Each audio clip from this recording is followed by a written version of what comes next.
Screw put me onto it. Going back a few years, there was a screw here called Mick Hagen. What I call a man's man. He was a right nice fella, you know. In his 50s. His back was straight as a plank. Used to march about. I had a lot of time for him, a lot of respect. Anyway, I just arrived here after I wrapped up Governor Wallace in Hull.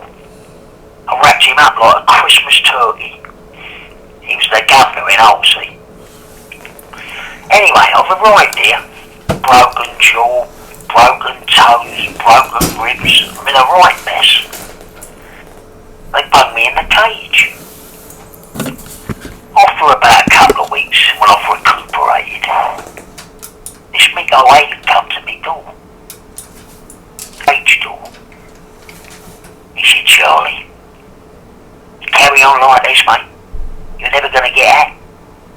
He said, you can't be wrapping governors up. I said, oh, well, go away. Go. Anyway, we had a little chat. He said, why don't you do something positive, creative? I said, like what? He said, writing, poetry, studying, art. Yeah, I've heard it all before. Anyway, he got me a pile of paper, plastic rollers, some pencils, a rubber.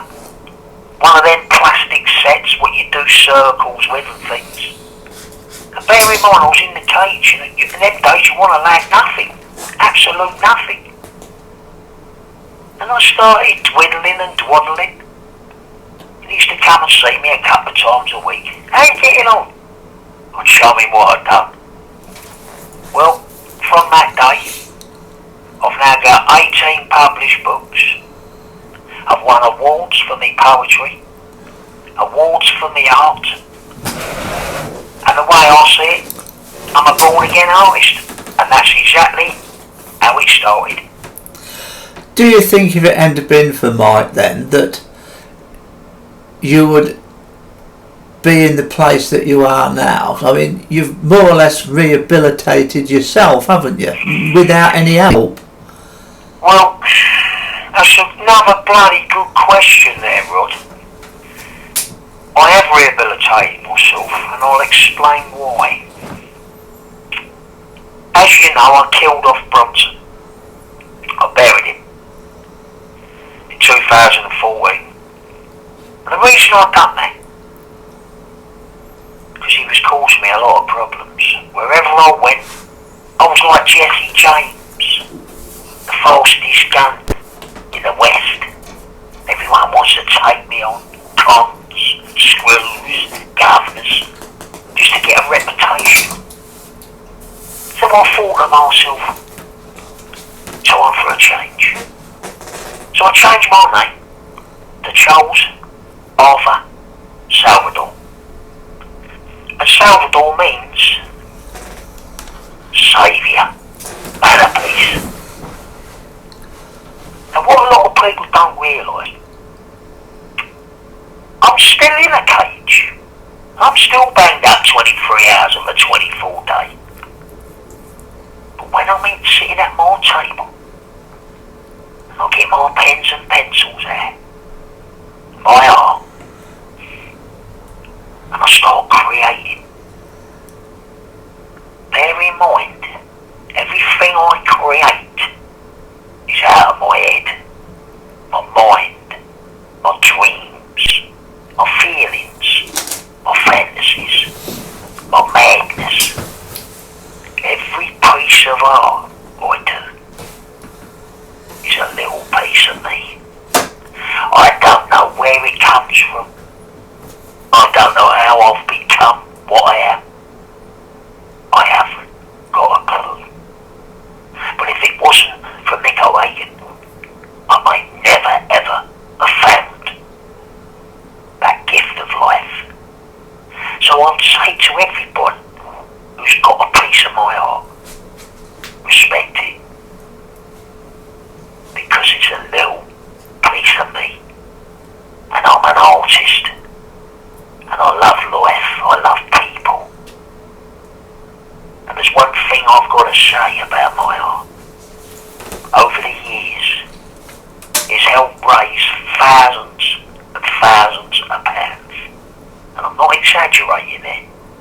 at auctions. People buy it, people want it, all around the world. Australia, America, Spain. My art is hanging in museums. My art is special. Special to me, and special to everyone who wants it. And every month, me and all my friends, Rod, Raz, Basky, Paula, all my great friends, we pick someone out of a newspaper, someone who's going through a bad time, someone who's just got mugged, or a little kid who's dying, sick, and we auction the art off, and we sort them out. Yeah, we like to give treats, and that's what my art does. And ask yourself one question. If I can do that from a stinking cage, in a black hole, in the deepest dungeon in the system, what could Charlie Salvador do outside? Yeah, ask yourself that. Don't really know. Yeah. Still class Bronson, Salvador, Mickey Peterson as the film, as the hard man, the cult following for the rebel, and not the artist that you've become. Why is that? Well,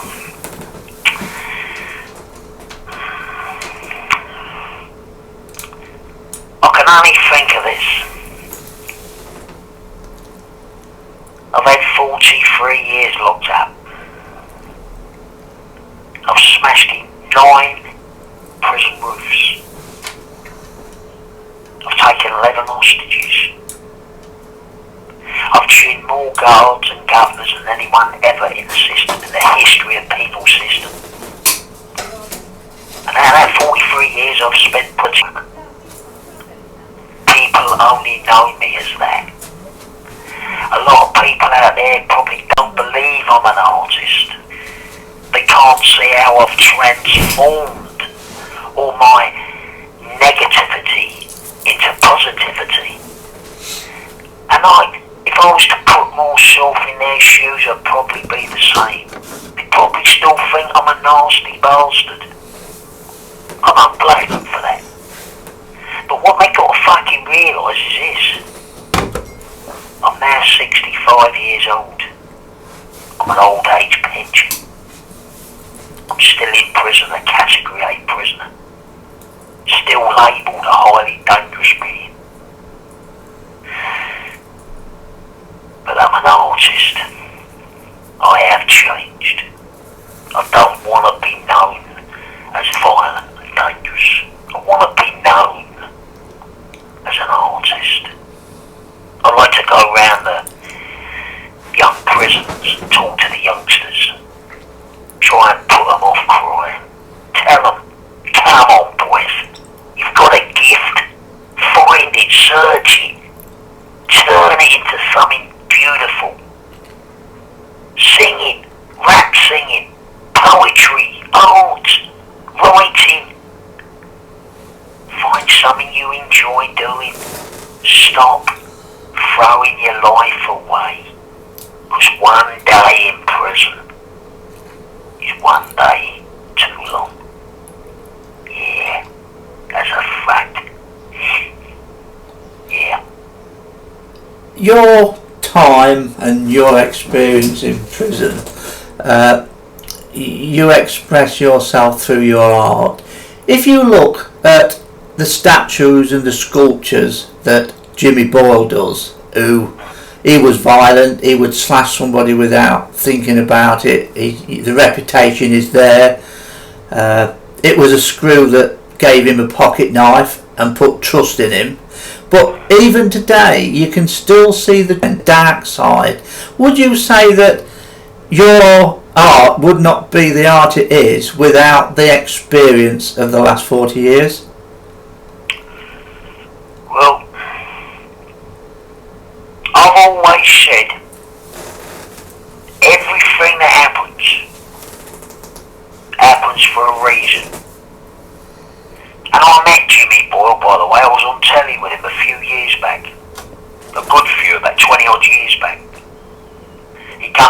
the jails I was in. Long Lartin. We done a TV documentary. Lovely, lovely, smashing fella. He served 15 years of that life sentence. And I've served treble of what Jimmy served. And I'm not a killer. So work that one out. Yes, Jimmy's statues,